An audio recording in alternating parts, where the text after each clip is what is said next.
बिस्मिल्लाहिर्रहमानिर्रहीम। समातों और बसातों को ज़ेबुन्निसा ज़ाहिदी की जानिब से अस्सलामु अलैकुम वरहमतुल्लाहि वबरकातुहू। एक दफ़ा फिर एक और नई वीडियो के साथ मैं हाज़िर हूँ। आज की वीडियो है हमारे पेपर प्रेजेंटेशन पर। आप सब बेहतर जानते हैं कि पेपर लिखने का अंदाज़ जितना खूबसूरत होगा, चेकर उतना ज़्यादा इम्प्रेस होता है। इसलिए पेपर को खूबसूरत लिखें, साफ़ सुथरा लिखें, ताकि जो एग्ज़ामिनर है वो उसको ज़्यादा देर टाइम पेपर को पढ़ना ना पड़े और वो इजीली आपको पेपर चेक करके कोई नंबर दे दे। तो उसके लिए पहले तो ज़रूरी है कि आप इस पेपर की दोनों साइड्स पे लाइंस ड्रॉ कीजिए। बाद का पेपर्स पे लाइन ड्रॉ होती हैं, लेकिन आप फिर भी कोशिश कीजिए, इसकी प्रैक्टिस कीजिए। इसमें इतना ज़्यादा टाइम नहीं लगता। अगर आपने इसकी प्रैक्टिस की हो तो आप इसको जल्दी से काट लेंगे। कोशिश कीजिए खूबसूरत लाइंस लगी हों, एक तरफ मोटी और एक तरफ बारीक लाइंस, और वो स्केल की मदद से। उसके बाद आपको जो चीज़ें चाहिए वो हैं ये टूल्स, जो मार्कर्स होते हैं। आपको सबसे पहले तो चाहिए कि 605 मास्टर का मार्कर, ये आप देखें इसके ऊपर लिखा हुआ है 605 मार्कर। उसके बाद आप लें 604, इसको 604 मार्कर कहते हैं। इसकी जो निब है वो थोड़ी बारीक होती है, मास्टर उर्दू 604 मार्कर। उसके बाद आपको सिंपल मार्कर चाहिए, जो आप ले सकते हैं डॉलर कलर मार्कर। ये बहुत अच्छा होता है, इसकी निब बहुत अच्छी होती है। सो आप ये मार्कर लें, ये डॉलर का लें। उसके बाद आ जाता है ये पॉइंटर, ये आप किसी भी कंपनी का लें, डॉलर का लें तो वो भी अच्छा है। अगर आप कोई और लेना चाहते हैं तो वो भी ठीक है, लेकिन आप मार्कर्स इन्हीं कंपनीज़ के यूज़ कीजिए। उसके बाद आप सबसे पहले सब्जेक्टिव का स्टार्ट करेंगे, और सब्जेक्टिव पेपर इंग्लिश है ये पार्ट 1 का। तो हम इसको देखते हैं कि हम पहले क्वेश्चन नंबर 1 मेंशन करेंगे। उसके बाद हम क्वेश्चन किस हवाले से है, वो हमारा फर्स्ट क्वेश्चन होता है explanation with reference to context. तो उसमें जो आगे पार्ट्स होते हैं, अगर वो 1 2 3 की फॉर्म में क्वेश्चंस के पार्ट्स दिए गए हैं तो आप वही यहाँ मेंशन करेंगे। अगर वहाँ ABC की फॉर्म में है तो आप वही लिखेंगे। और अगर आपने ये ज़रूर ध्यान में रखना है कि अगर आपने फर्स्ट क्वेश्चन उधर से देख के करना है तो आप यहाँ फर्स्ट ही लिखेंगे। अगर आप तीसरा क्वेश्चन सबसे पहले करना चाह रहे हैं तो आप यहाँ पे वही मेंशन कीजिएगा। उसके बाद हम रेफरेंस की हेडिंग देते हैं, और ये आप सिंपल मार्कर से लिखेंगे। ये 605 से हेडिंग्स देंगे, सिंपल मार्कर आएगा, फिर 605 आ जाएगा। यहाँ आप 604 भी यूज़ कर सकते हैं। उसके बाद 604 से हम रेफरेंस की हेडिंग देंगे, और ये बताएंगे कि these lines have been taken from the poem. जो आपका नाम है आप वो लिख देंगे, और वो नाम जो है आप मार्कर से हाईलाइट कर दीजिएगा, सिंपल मार्कर से हाईलाइट कर दीजिएगा। फिर उसके बाद रिटन बाय, उसका आगे पोइट का नाम लिख देना है, या अगर राइटर है तो राइटर का नाम लिख देना है। उसके बाद कॉन्टेक्स्ट की हेडिंग देंगे, और इसका जो है 5 to 8 लाइंस इसकी आप कॉन्टेक्स्ट की होनी चाहिए। देखें अगर पूरा पेज है, ये पेज तो मैंने आपको वर्टिकल में आप दिखा रही हूँ, लेकिन जो यूनिवर्सिटीज़ के एग्ज़ाम्स होते हैं उसमें पेपर जो है हॉरिजॉन्टल शेप में होते हैं।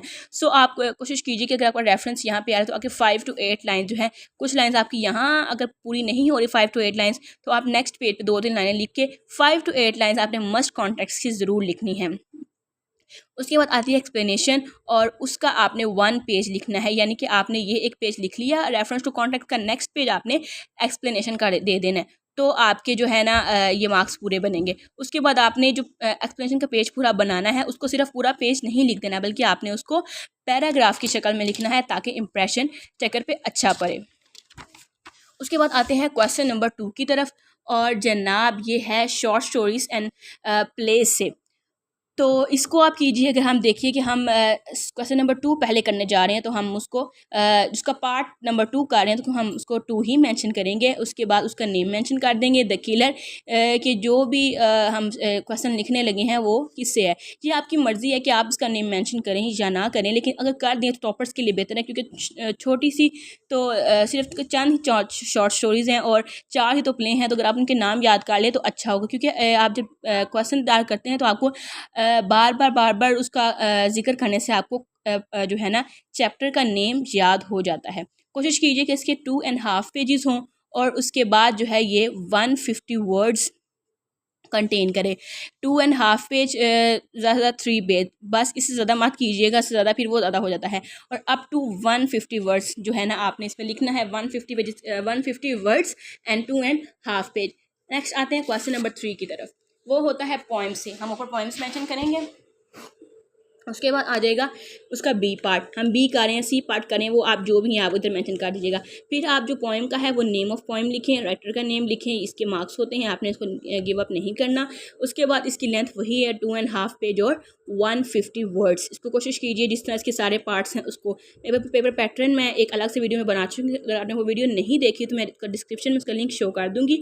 आप पेपर पैटर्न एक दफ़ा देख लीजिएगा कि किस तरह होता है, फिर आपको पेपर अटैम्प्ट करने में ईजी रहेगा। मैंने इस पेज पे लाइंस नहीं लगाई, वो सिर्फ आपको दिखाने के लिए मैंने फर्स्ट पेज पे ड्रॉ की थी।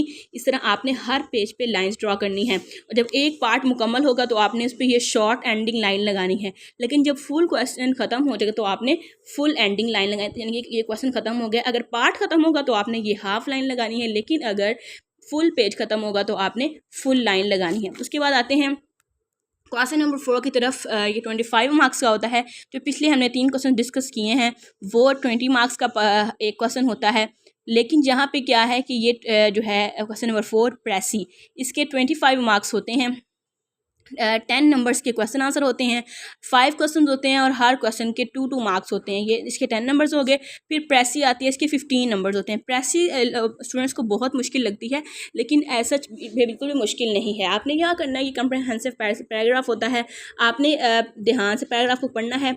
आपने उसका 1/3 जो है ना, यानी कि आपका अगर पैराग्राफ जितना भी है आपने उसका तीसरा हिस्सा जो है ना उसकी लेंथ का आपने उतना रखना है प्रेसी के तौर पर। प्रेसी के 10 नंबर्स होते हैं, आपने ये जहन में रखना है। फिर आपने लिखनी कैसे है, पहले आप उसकी लेंथ देखेंगे, आपने असल पैराग्राफ के इतना लिखना है कि उसके आप या तो लाइंस काउंट कर लें या वर्ड्स काउंट कर लें, तो आपको अंदाज़ा हो जाएगा कि मैंने सिर्फ इतनी लाइन लिखनी। अगर आपकी जो है ना अगर आप 5 to 10 लाइन्स है तो आप उसका देख लें कि 1/3 कितना बनता है और आपके लिए इजी हो जाएगा। उसके बाद आता है इंपॉर्टेंट पॉइंट्स। उसमें आप देखें कि पैराग्राफ में किस चीज़ से बात हो रही है। जो इंपॉर्टेंट पॉइंट्स है आप उसको यहाँ पे मेंशन करेंगे। प्रेसी लिखते हुए आप उन्हीं पॉइंट्स के इर्द गिर्द रहते हुए उस पर प्रेसी लिखेंगे। उसके बाद आप ये भी एक टिप है कि आप क्वेश्चन आंसर को केयरफुली रीड कीजिए और आप उन्हीं क्वेश्चन आंसर को अपने वर्ड्स में करके तो आप जनाब प्रेसी लिख सकते हैं। और उसके बाद टाइटल ऑफ द पैसेज आप ज़रूर दें, इसके भी मार्क्स जो है ना वो काउंट होते हैं। इसके बाद आता है क्वेश्चन नंबर 5। वो होता है, वो मैंने यहाँ मेंशन नहीं किया लेकिन आपको समझा देती हूँ। वो होता है पैराग्राफ राइटिंग का, और उसमें ऑप्शन होते हैं या आप पैराग्राफ राइटिंग कर लीजिए या आप डायलॉग राइटिंग कर लीजिए। बच्चों को पैराग्राफ मुश्किल लगता है, लेकिन आप जो देख लें जिस भी आपकी प्रैक्टिस की हुई है, क्योंकि आप तो दिन नहीं है कि आप उसकी प्रैक्टिस करें, लेकिन पैराग्राफ राइटिंग जो है आप वो कर लीजिए, या आप डायलॉग राइटिंग जो आपको इजी लगता है, जिसकी आपने प्रैक्टिस की हुई है आपने वही करना है। या आपको जनरल डायलॉग जो है आप वो याद कर लीजिए, और आप उसको भी कहीं ना कहीं जो बिल्कुल स्टूडेंट्स से ज़्यादा नहीं उनकी तैयारी बिल्कुल भी वो इसको टाइम नहीं दे पाए, तो वो उनके लिए इंशाल्लाह नेक्स्ट वीडियो में हम जनरल डायलॉग भी लेके आएंगे ताकि आप लोगों के लिए वो ईजी रह सके। ताकि जो टॉपर्स हैं वो इस चीज़ का ध्यान रखें कि टॉपर्स और दूसरे मीडियल दोनों बच्चे हैं वो प्रेजेंटेशन का ख़ास तौर पर ख्याल रखें। चाहे उनकी तैयारी है चाहे उनकी तैयारी नहीं, लेकिन वो खूबसूरती से पेपर को लिखें तो वो है इंप्रेशन अच्छा पड़ेगा। फिर क्या बात हो रही है क्वेश्चन नंबर 5 की। आप पैराग्राफ राइटिंग करें, आपको क्या करना होता है, आपने उर्दू से इंग्लिश में ट्रांसलेट करना होता है। लेकिन अगर आपको लग रहा है कि उसमें ऐसे वर्ड्स हैं मुश्किल हैं कि प्रैक्टिस के बावजूद आप नहीं कर रहे, तो आपको क्वेश्चन को छोड़ना नहीं है, बल्कि आप डायलॉग राइटिंग शुरू कर दीजिए। और डायलॉग राइटिंग अगर आप जनरल डायलॉग याद कर लेंगे तो आप उसको हर जो भी आपको डायलॉग दिया जाएगा आप तकरीबन उसमें सेम बातें होती हैं, लेकिन आपने बस उस टॉपिक के हवाले से उसमें थोड़ी सी चेंजिंग कर लेनी है। तो आप बताइएगा कि आपको कैसी वीडियो लगी है। अगर वो वीडियो अच्छी लगी है तो आप वीडियो को लाइक और इस पर कमेंट ज़रूर करिएगा। और अगर आप चाहते हैं कि हम जनरल डायलॉग की वीडियो लेकर आएँ तो आप ये भी हमें बताइएगा। और ये वीडियो आपको कैसी लगी, आपकी प्रेजेंटेशन कितनी अच्छी है और आपको इस वीडियो से कितना फ़ायदा हुआ है, आप ये हमें कमेंट सेक्शन में ज़रूर बताइएगा। और अगर आपने अभी तक हमारा चैनल सब्सक्राइब नहीं किया तो सब्सक्राइब कीजिए, बेल आइकन पर क्लिक कीजिए ताकि हमारी नई आने वाली वीडियोस आप तक बवक्त पहुँचें। अस्सलामु अलैकुम।